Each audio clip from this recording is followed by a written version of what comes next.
The Halal Travel Podcast.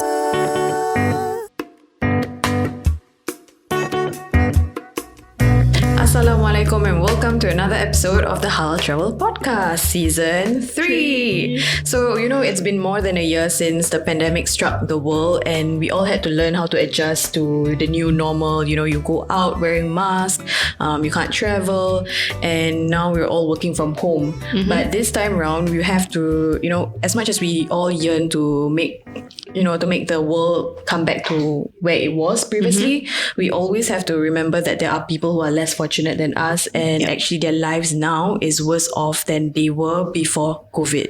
So one such group are refugees. So today we are incredibly honored to have Reem, a senior field assistant at UNHCR from Yemen, to join us. So thank you, Reem, for joining on our podcast.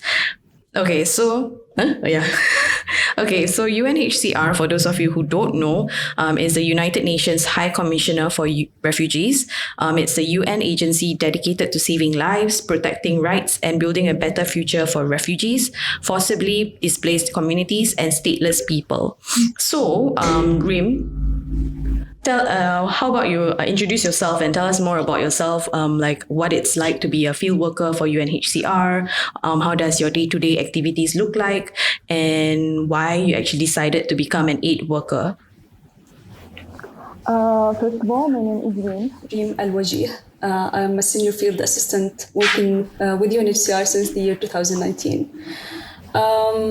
I'm working with the local NGO, which is a partner for UNHCR, through a community center that provides a set of assistance for displaced Yemenis and the vulnerable host community and those people who are affected by the war.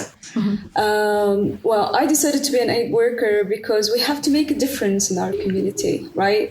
Like, we have to do something. We all have these messages that, whether it's a good one or like a good message or a bad message, but I decided to have a good message.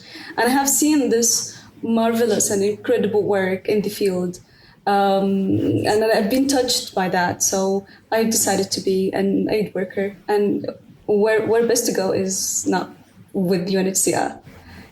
Yeah, do you think that, since previously you were having a bachelor's degree from in computer science, do you think that was a huge leap from computer science and then now being a humanitarian?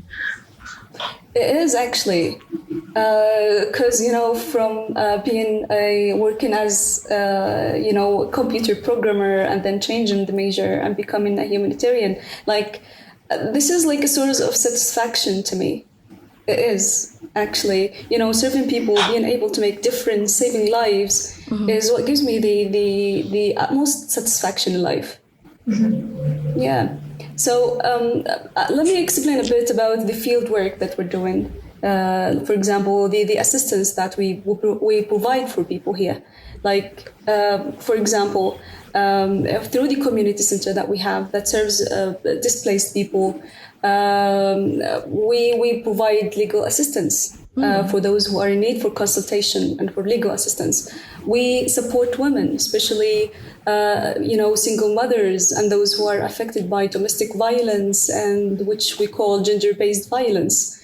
We also provide, we have a mechanism for referral, like for more specialized services. We refer them to a more specialized services with other service providers. We also have, that war comes with trauma. So we provide psychosocial support for people who are suffering from stress, anxiety, and this kind of stuff. And I will explain more later about the intervention and the initiatives that UNHCR have in Yemen. Yeah. Nice. Yeah, actually, I didn't know that it was this comprehensive. So from our understanding, it's like, when you talk about humanitarian efforts, it tends to be more related to the emergency side and not more on the mental, psychological aspect of health itself. Yeah. So that's actually very impressive. Yeah. So I'm just wondering, you're based in Yemen, right? What is it like a day in the life of a UNHCR field worker? Yeah, field worker. What is it like? Yeah. Yeah, as I told you, I've been close like working in coordination closely with the local NGO, which is our partner here. So being in the field, witnessing, what is going on, mingling with people who suffer from, different issues. For example, people who are suffering, as I told you, suffering from anxiety. Like, for example, I was in a focus group discussion with women talking about social activities that are suitable for women. And we were talking about what is the activity that they think UNHCR can support them with. And they, like when they started talking about how the war affected them and how the displacement affected them and how they were dignified before. And then when they came to another place and they're suffering, they lost their living there, and how they're suffering from the accumulation of rent, and they started crying. So it was like, you see, like how you cannot imagine how the war affected the mentality and the psychological well-being of people. So along with other services, which is like we provide, which I'm gonna explain what are the assistance that we provide. We have this community center that actually is close to the people, addressing their needs, psychological needs, legal needs, and consultation and this kind of stuff. So it's overwhelming being in the field. You mentioned like before this podcast that Yemen is in its 6th year of the war, right? Now, I was just wondering if you could help us explain and understand better, like what kind of war is this? Like, I think it's different from everywhere else we've heard. So if you could just help us understand how is the situation derived to what it is now today. Yeah, see, Yemen is a unique scenario. Like, you cannot find such a scenario in the world. Like, everything is collaborating against it. Like the war, the conflict, the pandemic now, and the poor economy that Yemen was witnessing even before the war. People were actually, suffering and struggling before the war. And imagine 6 years of war, how, the burden that it added to people. So, 50% of the health facilities are not functioning. Like only 50% are function with full capacity. So we've seen the world under this pandemic collapsing. What about the war, the pandemic, and other epidemics that Yemen has been dealing with, even like from before the war, and it got worsened because of the war. So people are struggling to buy food. It's their daily struggle. People are struggling to pay the rent and keep shelter over their heads.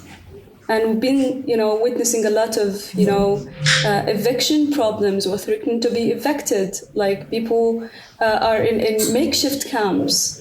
When you are displaced, like I have experienced displacement myself, because I was living in a city where there was a conflict and I had to flee. I was fortunate because, I'm a computer programmer and this kind of stuff, and having my opportunity in life, and I joined UNHCR, things got better for me. But people won't have the same privilege that I had. But I understand, like when you have to flee, you don't have the luxury of time, to pack whatever you want or to plan where to go. You just take your clothes and just flee, save your life. So about 1 million Yemeni is living in makeshift camps with limited access to basic services, with little food, sanitation, water. So that's the situation for 1 million Yemeni, and you have to understand that the number of displaced people in Yemen is about 4 million IDP, and it's getting it's increasing. The number is increasing. Displacement is still going on.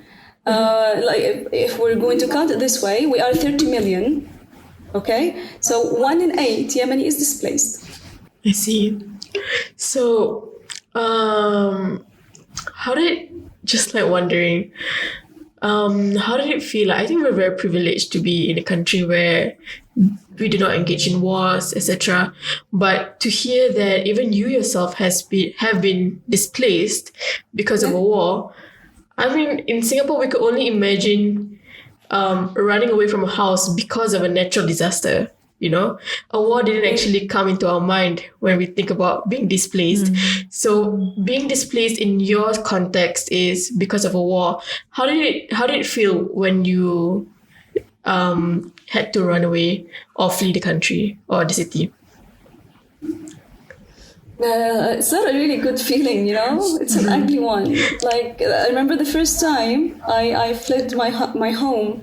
Because I fled multiple times. I went back and forth. So I remember the first time I cried because I don't want to leave my place. I don't want to leave my safe haven. That was, you know, my friends, the place where I grew up, and then I had my job and I had my, you know, my pillars there. So it's like it's the term uprooting is really correct here. I felt like I was uprooted.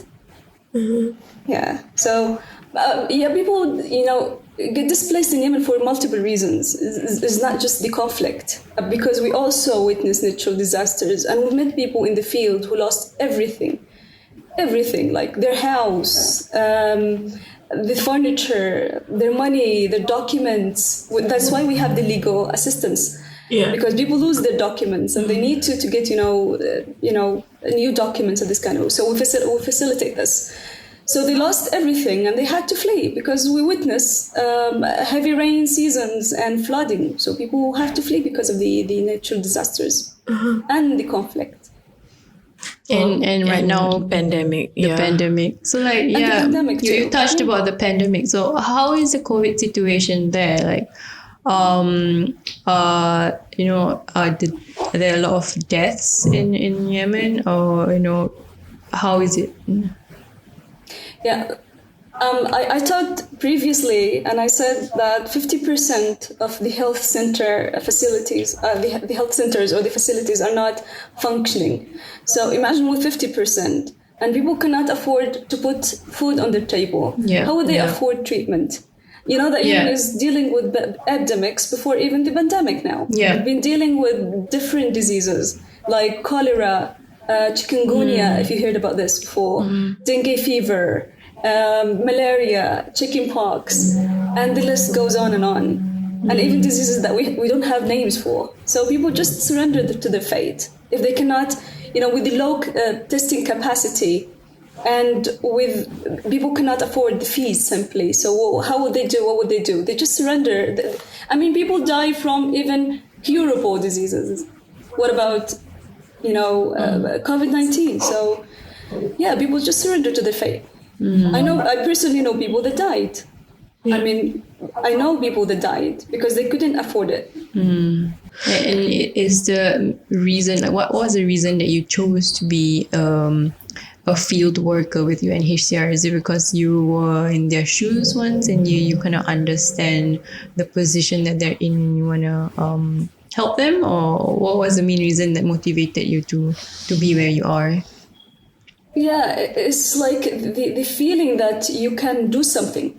You can help. I take pride in working with UNHCR. I feel like I can do a lot of stuff, especially when you are in a position like mine. I'm very close to the field. I've seen lives saved. Yeah, like I've seen with our cash assistance, that one I'm going to talk about later, is, for example, we can save lives. Yeah, we help people that are under domestic violence. We help women that cannot get, you know, for example, pregnant women with some difficulties in delivering. We help them, you know, especially those who cannot afford. So we save their lives and we save their babies' lives. So yeah, that's the type of the emergency assistance that we provide for vulnerable women, and we support women. You know, so we feel empowered. I feel empowered when empowering a fellow sister. So yeah, you were mentioning that there are, you know, as you're telling your story and explaining about the situation, it seems that majority of the refugees are females. Is that true? See, like if we're looking at the statistics, the population of like the number of females here in Yemen are greater than men, and there are so many families that are the head of household is women and the supporter is women. Many. I was just wondering, like, before this, flashback, you were saying that you got displaced and you only got a job at UNHCR 2 years ago, right? Yeah. And it struck my mind how did you went back to being employed after being displaced? Like you said that when you were being displaced, it was basically going at ground zero. Like you had to leave your life, you had to leave your home, you had to leave your whatever. Like you have certificates, like you graduated from places. Yeah, how do you get back to where you are now? Looking at that period, you mean? Oh my God, it was a very hard and a difficult time that I went through, so I can relate to whatever people suffering here. Yeah, it was a very difficult time. And that I had, you have to understand something about Yemenis, the resilience they have inside. Like no matter what, they survive. We do survive, but it's difficult for them. I know, it's difficult for us. It's difficult. It's the stress. It's the anxiety. It's the sweat, and it's everything. But we are so resilient. I think we can honestly. I think we can only imagine what you guys are going through. Like it's crazy. I think it's a lot. So my question is like, despite all of the challenges one after the other that refugees are faced with, in light of everything and despite of everything, like how do they stay positive? Yeah. What keeps them going? Because I think if you were to throw any of us there as a field worker, I think we would just I would stand there like I wouldn't know what to do. I would just feel very helpless. Yeah. We never lose hope, I know from my experience that I had to do something, so I became a humanitarian worker. We never lose hope. We know every new day comes with a hope with it. We just, we have to keep this in mind so we can go on. Inshallah is very, very, very, very strong. Very resilient. It's amazing. Like take a day at a time. As the sun rises, it's a new chapter of your life, and hopefully something happens that, every single blessing that you have, even the air that you breathe is already considered like a blessing. And being stripped away from all your worldly things makes you really treasure what we actually have. Yeah. And I think we really take granted for that where we are right now. Yeah, for sure. Share with us a story that is very memorable to you as part of a UNHCR field worker. Yeah. One of the uplifting stories of like demonstrating resilience that you mentioned just now. What is the story that you wanted to share? Yeah, well, I have two stories in mind. One is really dear to me. It was even before I joined UNHCR. I was working with a partner to UNHCR. I was in the field and I was a sub-cluster shelter NFIs and CCM coordinator in one of the Yemeni cities. And that day I was in the field. I was in a field visit to one of the sites. It was a spontaneous site for IDPs, for displaced Yemenis. And it was close to my city. So I was just like, it was the beginning, my hometown. And I went there and I've seen this boy with these beautiful eyes, very beautiful eyes. And he sounds and looks really bright.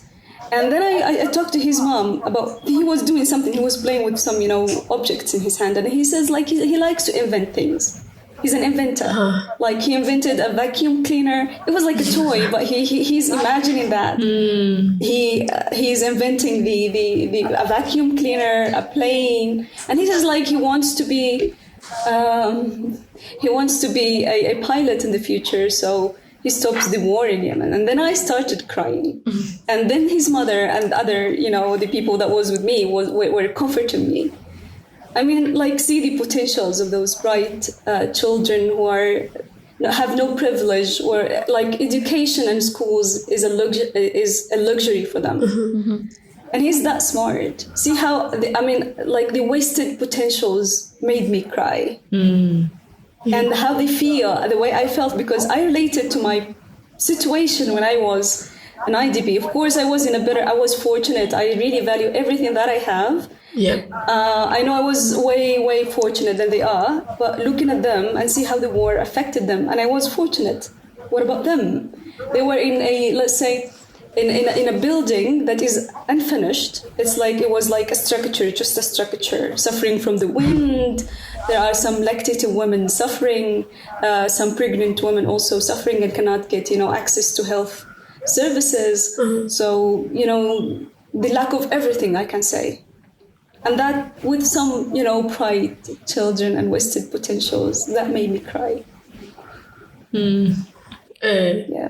I've always been so proud, like not proud, but I've always been so amazed by how much hope people have, especially even when they're in like difficult times. I mean, I'm talking about war times, like for example, this kid, he wants to be a pilot, but like us looking at him from the outside, it's just so heartbreaking to know that it's going to be a very difficult journey for him, Yeah. Yeah. Some more. We need more to make us cry.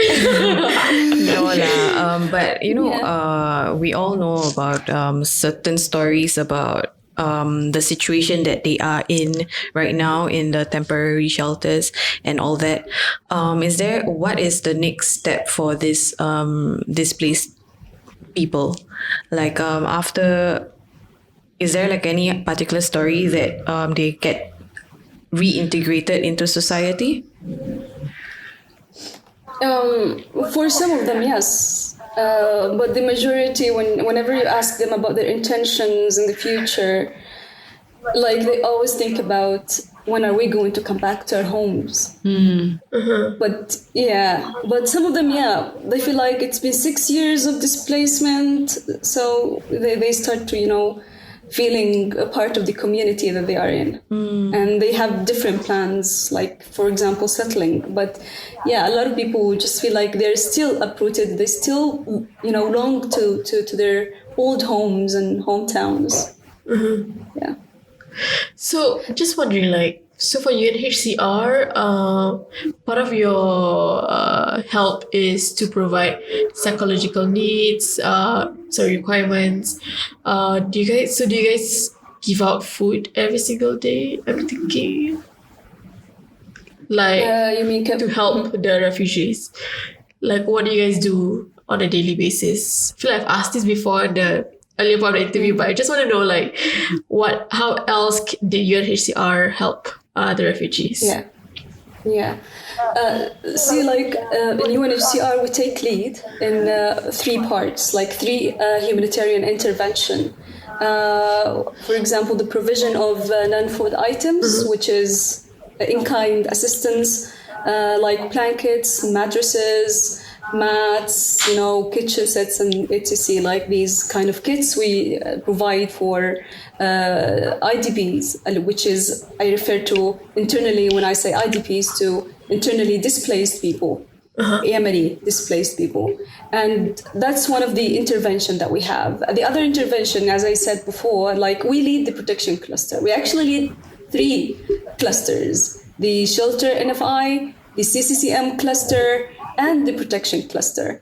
So we also provide protection assistance to people. And I explained that we have community centers in so many Yemeni cities, and we provide for example, legal assistance, psychosocial support, women protection, and so many more. We also lead one of the biggest cash assistance in the country. We help people, like in this cash assistance, to pay the rent, to buy food, and to secure, for example, to pay their accumulated debts, and also to and it's really preferable because they have the choice. They know their needs, so they choose what to do with it. So these are the three main activities that UNHCR have here, and how it helps the displaced Yemenis, and also the host community, the vulnerable host community. So, what is a typical success story for a Yemeni, for a refugee? Because I'm thinking, do you know anyone who has been successful? Like, does UNHCR keep up with people like that? Like, do you have any stories like that? Yeah, I have a story of back in 2020, we had a very small program to train. It was at the time of the pandemic, still at the time of the pandemic, but we had this initiative where we had this small program. It was a Cash for Work program it was sort of supporting people to overcome, COVID-19. We have trained women and men to do sanitizers, to make sanitizers, to sew masks. So one of the stories, like one of the old men that we have trained there was an IDB, and he said, "Okay, you gave me this," and we gave him like a very a small amount of money, so he can actually buy, the basic items to make the sanitizers. And he said, "I'm coming to you, and you're gonna buy from me." And he did actually. He made those sanitizers, and he came to the office, and we bought from him. I really liked his enthusiasm. He was so enthusiastic, and he made it. Wow. I mean, this is just one story of one person that was entitled and enabled to do something, and he did. Wow. Yeah. That's amazing. Yeah. Currently at the time of this recording, we are in the month of Ramadan. I'm just wondering how the atmosphere is like over there in Ramadan, and especially currently, or how Eid is celebrated, if anything, in Yemen as well. How is it? The atmosphere. The atmosphere. The atmosphere of Ramadan, and how is Eid celebrated there? Yeah, see, Ramadan has its own flavor, for us Yemenis. It's different. The lifestyle is different. The blessings of this month, and the people become more compassionate towards each other. It's really special, and people here in Yemen enjoy it no matter what. No matter what, like even if you have food on your table or not, but they do enjoy it. And we try, to be like, people are trying to be more compassionate to each other in Ramadan, and helping each other. Okay. Yeah, so it's an opportunity now to help each other. It's one of the most, valuable times, one of the most precious times that people feel each other and help each other. True. Yeah. We just did an episode recording on celebrating Eid in Singapore, and we were just wondering how celebrations were like in other parts of the world, because I think how we celebrate it in this part of the world is very specific to Southeast Asia. So we know it's not the same in other parts of the world. So how is the first day of Shawwal like in Yemen? The first day in Eid. Yes. In Ramadan. Yeah. Eid, yeah. Eid is different. Like, you see, like, the first day is so busy. Like Arab countries, we stay up all night and we sleep most of the day. So when Eid comes... So when Eid comes, then everything is different. You see, like, the streets are so crowded. People go and visit each other's. Children are wearing new clothes, which actually brings... Yeah, it's nice. Which actually brings us... I remember when I was a child, I was like sleeping next to my, close, like just not being able to wait until the day comes and I wear my clothes and I go out and visit my relatives and this kind of stuff, and then we still have the same celebration things, fireworks in the morning, children go and buy sweets and this kind of stuff. But here, I'd like to draw your attention to something. Displaced families don't have this. The vulnerable families with this, poor and economic situation in Yemen. Children cannot buy Eid coats. They're deprived from this right. They cannot celebrate it as the rest of their peers. Sure, yeah. Yeah, so it's different for them. And it's heartbreaking. Yeah, I'm actually quite curious when it comes to Ramadan for the refugees in Yemen. Do you guys also do like a congregational prayers together? Because, you don't have access to mosques. I guess we do. For some of the things that we have, we do have this kind of intervention or interaction with the displaced Yemenis also. Yep. It's nice. I think it's really nice to hear that Eid is still happy and like everyone is having fun on Eid. It's very hard to imagine, like having gone through the war and COVID and everything, and everybody still has so much hope in them. Very, very happy for that. More on UNHCR. We have a campaign, right, with them. Nurul, if you could just explain more about it. Yeah, so Reem, just for you to understand how we got in touch with UNHCR is that we were for this year's so every year during Ramadan, throughout the whole entire month of Ramadan, what we do is we have this campaign called Pledge Your Lunch. So the food, or rather the money that you use for lunch typically in a typical day will be donated to a beneficiary for whatever causes that they are supporting. So for this year, we are partnering with UNHCR, and thus part of it is having you on board on our podcast. So we have our Pledge Your Lunch campaign on Launch Good, and we have been trying to raise the funds and through the stories of the different refugees across the different areas lah. So one of it is Yemen, Syria, and all that. And I think since we've been doing it for a couple of years now, I think what we did differently this year is to really specify the amount that we want people to donate. So for example, $14, what could that give to a refugee, which is a tent, a mattress, shelter, food. So those kind of things. So if you're wondering, if you're wondering how much you should donate, just look at the giving levels to see what exactly do you want to give to a refugee, and hopefully you get to make a choice from there. Yes. But yeah, I think to me, I think the number one thing I want to give to a refugee is a shelter, I think. I've seen this vlog of a field worker. They're from Malaysia, so they went over to either Syria or Yemen to do some community work. And one of the instances is that they will see a bunch of tents with people in there with very, very, very, very poor living conditions, unfortunately. And one of the unfortunate events that happened was that the tent where they store the food, like their biscuits and everything that they got from organizations, burned. It was on fire.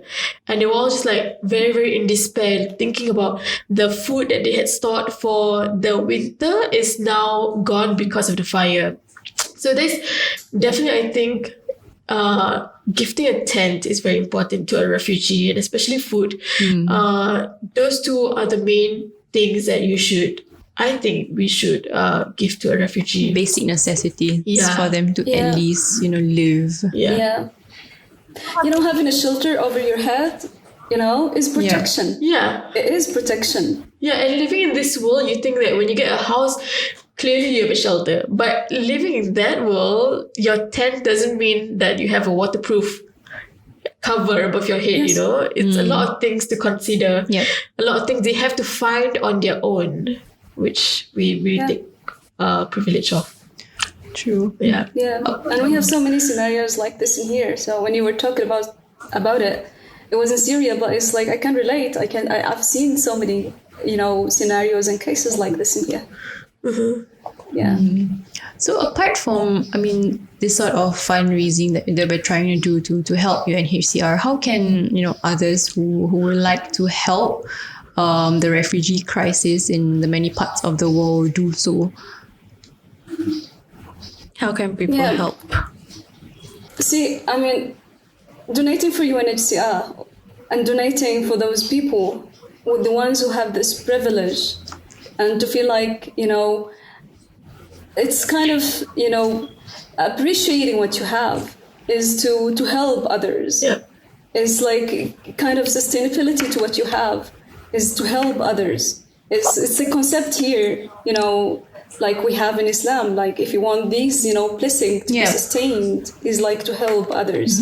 Donating for UNHCR, because guys, here we are definitely saving lives. Every dollar counts. Yeah. And we are saving lives, Yeah. and we're helping people. Yeah. And I think maybe just for me, what I'm experiencing is that when I want to donate, because there's too many charity organizations available on Launchgood, so you just get very, very buried. You get very overwhelmed by the number of organizations, and you happen to just sift through, you go through pages and pages of these organizations, and you think, which one is my money worth? So you start to think like that when you think about money, like especially when you don't have a lot of money and you want to donate. So you think about which one can you benefit the most. But I think that will only deter you from donating. Yep. Because what I like about Launchgood is that you can give your own specific amount. Doesn't matter if you think that the giving levels are $14. You don't actually have to give $14. You can just give $2, $3 for any organization that you want, for any cause that you want. Yeah. So spread out your money, and you don't have to just constrict yourself to one cause. I think everybody deserves a chance to just increase the funds and everything. Yeah, it's not supposed to be burdensome on you as well. And I think Launchroom makes it really easy, like what you said. And now what Reem says, it's the month of Ramadan, so it's the best time to give as well. All your rewards are amplified. So I think apart from our campaign as well, they can directly direct their donations to UNHCR on the website. Yeah, even after the month of Ramadan, you can always support them every month. You can even create like a monthly contribution if you would like. One thing that I would like to know is that, most of the time we are giving monetary donations. So maybe you could share with our listeners what your journey was like. Like, how did you actually get to become a UNHCR field worker? What is the process like? How do they apply? Yeah.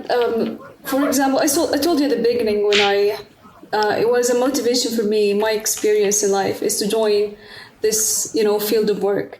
So I started as like working for the partner with the partner of UNHCR, and I have been working as a coordinator for shelter and NFIs, which means non-food items that I explained before, is the blanket, mattresses, and so on.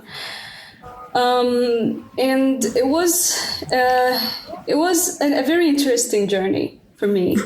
I've learned a lot being in the field. I've been with the partner at the beginning, and then joining UNHCR when I had the opportunity to. And the beginning of my work here was also interesting. I had to to learn a lot, and I had to pay more efforts, and I had to also work closely with the partner, and that was a privilege to me, and still think of it as a privilege as it lasts. Yeah, and I really encourage people to choose one organization or choose two organizations to support, because like what she said, every dollar counts, and like maybe in the future I would want a job like her, you know. Like, you know, as difficult as it is, you know for a fact that you're helping people. It's fulfilling. Yeah. So it's more the job satisfaction and like how much your effort can go the long way. So thank you to Reem, who is being such a nice person, who agreed to be on this podcast, and for helping so many refugees out there. Thank you so much. Thank you. It's an honor. Thank you so much. Thanks a lot. Thank you, Reem. Reem. All right, guys. You want to end it off? Where can we donate? Sorry. Yeah, so thank you so much, Reem, for joining on our podcast. And this comes to the end of the episode for the Halal Travel Podcast Season 3. If you would like to know more about UNHCR, all you have to do is Google them on UNHCR and find out more on their website. You can also donate to them at that particular platform. Yes. And always be grateful for whatever you have. Yes, be thankful. Be thankful, because everything. Thank you. Yeah, and always keep a lookout for UNHCR's accounts, their socials, because they're always posting a little bit something about the refugees and the stories and the videos. Yeah. So thank you guys for listening. Go and listen to the previous podcast episodes if you haven't. Thank you once again, Reem, and bye-bye for now, guys. You're welcome. Bye-bye.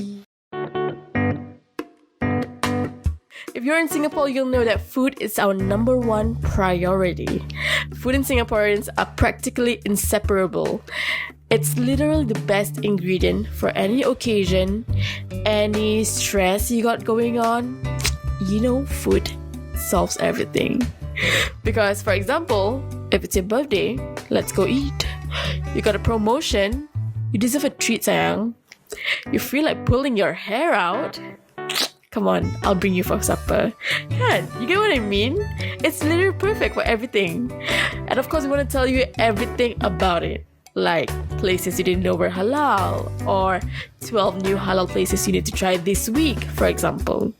We are determined to make your tummy bigger and bigger and bigger and bigger than last year or any time. So follow us on the blog to get all the insights at www.halaltrip.com, and of course we are also on every social media platform at Halal Trip.